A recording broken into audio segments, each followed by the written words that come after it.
Manong, sasakay po ako. Buti naman po ma'am at may pasahero na po kami. Saan po ba kayo ma'am? Doon lang po ako sa may kanto. Okay po. Sige po, sumakay na po kayo doon.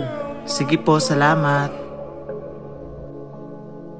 O ikaw boy, sasakay ka rin ba? O sige, sumakay ka na doon sa likod. Basta siguraduhin mo lang na may pambayad ka ha.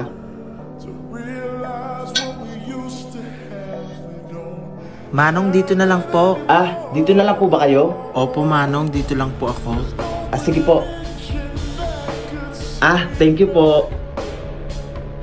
Teka, asan yung lalaki? Yung bata?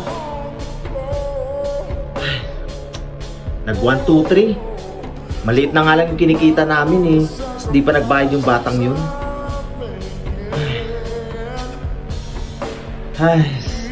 Buti na lang kamo at may pasahero ako kanina. Teka, di ba ikaw yung batang sumakay sa likod ko? Opo, ako nga po yun. Ano na naman yung gagawin mo? Sasakay ka na naman? Pasensya na po. Sige, sumakay ka na. At siguraduhin mo na babayaran mo na ako ha. Sige po, sasakay na po ako sa likod. O sige, sumakay ka na doon. Salamat po sir. Teka, asan na naman yung bata? Naisahan na naman ako. Nakakainis talaga yun.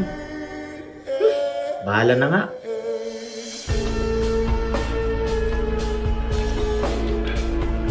Manong, pasakay po. Sir, sasakay po kayo? Opo.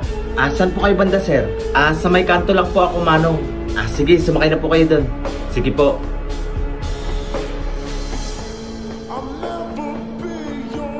Ikaw na naman, bata. Pasensya na po, makikisakay po ulit. Sige, dalian mo. Sumakay ka na dun sa likod. Alis na kami ni sir.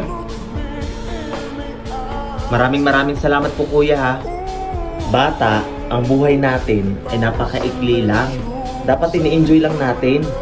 Tsaka mas piliin natin na gumawa ng mabuti sa ibang tao. Manong, dito lang po ako. Ay, sir, sorry po. Dito lang po pala kayo. Okay lang po. Sir, salamat po. Sige po. Manong, sino po ba yung kausap nyo? Kanina pa po kasi kayo nagsasalita mag-isa dyan. Wala naman po kayong kausap sa likod. Sir, ano po? Sabi ko po, kanina pa po kayo nagsasalita mag-isa dyan.